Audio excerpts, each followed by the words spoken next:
What's up everyone? Welcome back to my channel, Bounded and Bookmarked. I am Jaleesa and today's video is an annotating video. It's been a long time coming. Y'all have been asking for this for quite some time and I can now answer all of your questions when it comes to how I annotate, why I annotate, what I use to annotate, and what the heck do my books look like on the inside after you see the tab being put into the page. So stay tuned for how and why and what and when and where I annotate my books. So as many of you have seen in previous videos on my bookshelf, I tab like mad. I love tabbing books for lots of reasons. I'm going to go into why I annotate in a few minutes. Just like an overall view of how my books look when I tab them. Let me just show you how some of them can look, because they can range from being only a few tabs, having like a crap ton of tabs. I really want to show you guys how I tab my fantasy books and how they differ from how I tab my contemporary books, because I do tab both. Obviously I tab fantasy more frequently, but I want to show you how they kind of change, and then how I annotate series. Let's talk about what I use to annotate first, because the supplies are quite minimal. I will try to link this in the description box below, but I use these tabs right here. It comes in 10 colors and I like having more than 4 or 5 because I do tab a lot, and sometimes certain colors present different emotions for me, and the basic 5 colors just do not work for me, so I need multiple. But these are the tabs that I use. You have this shape. You also have a shape that kind of has like a snake tongue. It has like the flag look at the end of it, and then you have one that has like an arrow, and then these also come with very thick ones. I had those in my bedroom, but I'm not going to show them because I don't use them at all. I guess if you were tabbing an entire paragraph, that would kind of work for you, but I typically don't do that. I kind of tab line for line, but I'll go into that when I show you my books. But so yeah, now let's talk about why I annotate my books. So I wasn't always someone who annotated books. For those of you who have watched me from the very beginning back in 2020 when I started my channel, you know that I was predominantly a romance reader or contemporary reader. I didn't read fantasy at all. So my first time reading fantasy was my reading fantasy for 24 hours for the first time video, and I read the 5th season and The Midnight Lie. The 5th season was actually sci-fi. Unbeknownst to me, I had no clue, but it was very hard to follow along, and I read that book as an ebook. For me, it was so hard to keep up with the storyline, with the changing characters, with the different timelines.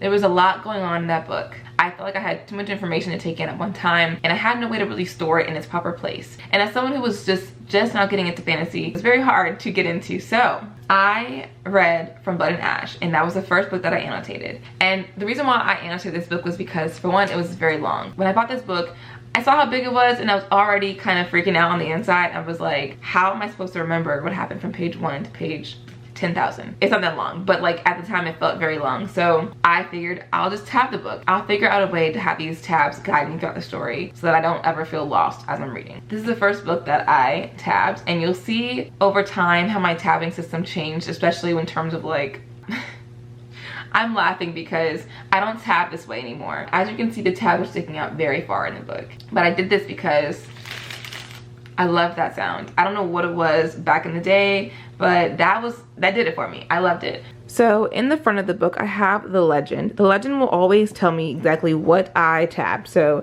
pink is romance, orange is world building or magic, green is a plot point or an action moment, teal is a sad moment, purple, I just loved that moment so much, and then red are disliked moments. So you'll see that I tabbed quite a bit in this book. So for this book, I tabbed moments that I noticed were happening quite frequently. The romance being pink pretty much stays the same across every genre of book that I read and every book that I annotate. There are a lot of pink tabs in this book, which means there are a lot of romantic moments that I liked, but the moments that I have highlighted are ones that I felt like if I were to go like this through my book, I want to find them fast. So what I want to tell you next is how I annotate a series. So this is actually another reason why I love to annotate my books. When I read a series, especially a long fantasy series, over time I like to see how my thoughts have shifted in each book. I say this because I am definitely an emotionally driven annotator. I annotate based on how I feel, not so much just like magic and world building. Those are important to me too, but for whatever reason, I'm an emotional person anyway, so I like to kind of observe feelings and how these emotions play into books. So a lot of my tabs you'll see have something to do with how I'm feeling about the story. You know, this was a experience for me reading this book, well, reading this series, The Mortal Instruments by Cassandra Clare. I tabbed the first 3 books in the series. I didn't tab the last 3, but I did tab these first 3 quite a bit. as you can see right here. City of Bones I tabbed probably the least, just because there wasn't a lot happening in this book, to be completely honest with you. But I read this series a few months ago. I mean, it's been a little while now. Earlier I mentioned that, or I think I mentioned earlier, how some people in their books, they don't like to write in the front cover like the legend, but I don't mind it, especially now, because I used to do this. I used to do this number right here. So I have my City of Bones legend here for my books, but as you can see, it's kind of ugly, sloppy, it's a mess. And the thing is that this is the only one that actually lasted in the book. I had a legend for all of these books. As you can see, City of Ashes, it doesn't have one anymore. And then City of Glass, I believe I wrote my tab on the inside of the book. The reason why I transitioned from doing the note card to writing in the actual book is because mine kept falling out. It was so annoying, especially because if it's the first book in my series and I only have that first book and I lose this, I'm going to forget what these colors meant. There's only really 2 colors that kind of stay the same throughout every book, every genre, and those are pink and red, and I'll tell y'all why too in a minute. But I got tired of losing my note card. I was like, you know what? Stop being so afraid to write in your book. I'm very old school. I like to write on things. I like to write in notebooks, write in books. Here's where it gets kind of important to pay attention as to my colors, what they mean, how I tab in my book, and at what moments in books do I tab. Because I don't tab everything, although I could, but I don't. For the City of Bones and pretty much all the mortal instruments, I use green for any magic system.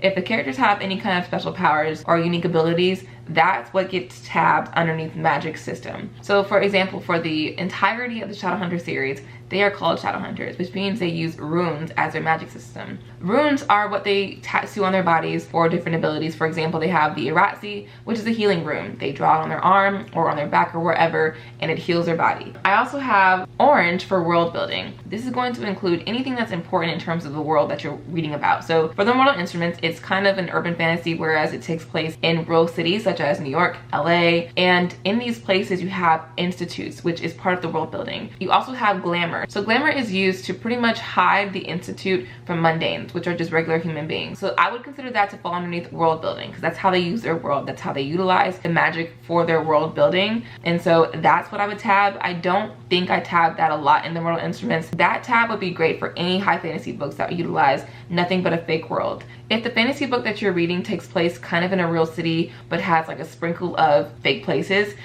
you could use a world building tab, but I really wouldn't, because you don't want to waste colors in a book that you really just don't have much world building taking place in. Next are my more emotional things. Blue are emotional moments. Typically I would put sad, but because emotional can be really, really heartwarming, it could be really sad, it could be really amazing. In fantasy, there are usually sad moments when they're emotional. I mean, let's be real here. And then red, I put bad or upsetting moment. Now this kind of changed over time. I have yellow too for writing, but the red and yellow in this particular series will kind of go hand in hand, because red I usually use for trigger warnings or anything that I feel like is really just upsetting and would maybe not be good to overlook when talking about it in a review. Now the yellow for writing, I always put questionable moments, because I think that there's a difference between something being problematic in a book, which I would put a red tab to, versus a yellow tab being more of like, that writing is questionable, maybe poor taste in words, but not necessarily problematic. For questionable writing choices in City of Bones, the whole series is questionable writing, in my opinion. So City of Ashes is the same way. Like I said, for the most part, my books stay the same. So yeah, so once again, everything stays the same in terms of like the colors. From City of Ashes onward, everything's the same. I like to keep my books coherent. If they're in a series together, I will keep the tabbing system the exact same throughout the whole thing, just because it makes it a lot easier to follow along. And again, if someone asks me for something, I can go find it in every book and it'll be the same. I did tab Ninth House, and I tabbed Ninth House for a reason. When I look for books online and I'm watching videos and reading reviews, if I hear that a book has a lot of triggering moments or a lot of things that are just really heavy topics, I will go ahead and whip out the red already, just automatically, because I know that for this book in particular, it was definitely for trigger warnings only. Again, this is one book that I knew if someone asked me, hey, I want to read Ninth House, what's it about? Anything in there that I should be looking out for that could be worrisome? Yes, absolutely. And I can go to my book and find it for you page by page. Now I kind of want to go into how I tab my contemporaries, because I tab those quite differently. So let's start with the romance first. When it comes to romance, I just don't enjoy tabbing as much, because there's not much else to tab outside of the romance and maybe like some extra characters or just funny scenes or whatever. So for The Roommate by Rosie Danon, I started tabbing pink as just favorite romantic moments. So I did tab like some really fun moments that I liked a lot. This is the only romance that ever got tabbed on my bookshelf, and I have hella a lot of freaking romances, you know. I don't enjoy tabbing my romances that much, so I don't. Another book that I started to tab is the contemporary novel. It is written in verse. With books written in verse, I only tab lines that I love, lines that I feel like hit me right here, like that were just really strong and really moving. And so that's how I tab my verse books. So I'm gonna show you now how I annotate my thrillers. With this thriller, because it was a stalking book, I already knew in my mind I was gonna annotate this book. So this book will have the one thing that no other books of mine has, and that's writing in the margin. So this is the one time also where pink is not romance, because this is not a love story. So no. With this book specifically, I remember reading this and saying to myself, I have a lot to say. So I would read a line and then I would kind of respond to the line that I just read. So that's what I did with this book, and that part was really fun. I think for thrillers, I'm gonna start doing that more frequently. Thrillers are fun. They've got a mystery aspect to them, so I like to kind of solve them in my head, but on paper too. So then I have red for trigger warnings and then blue for shocking moments, because this book was all shock, no plot. That sounds sad, but that's what it was. For example, okay, so right now I have my pink tab, my first one in the book, and I told you guys that it was for commentary. So I will literally go on here and I will pretty much respond to whatever the text is saying. So as you can see, I was always just kind of responding to the text. It was important to me to make sure I documented how I was feeling, and it made just for a really fun experience. So tabbing the obsession was honestly just so much fun. I mean, I didn't enjoy the book at all, but I did enjoy the annotating process, because again, when you annotate a thriller and you write in the margins, it just makes for like a very interactive experience. So I try to be as engaged as possible with my reading, and plus it helps me kind of retain what I'm reading too. So that's how I tab my books and annotate my books, and why I annotate my books, and why it's so much fun. And again, mostly it's just because I love to engage and be active in my reading, but I do try to tab as much as I can. So yeah, I hope that you guys enjoyed this video, and if you have any questions about how I tab, if you have any other suggestions for how to tab for people who are watching the video, put them in the comments below. I'm sure we could all have some kind of tips to give you to annotate your books. So yeah, happy reading, and I will see you on my next video. Bye.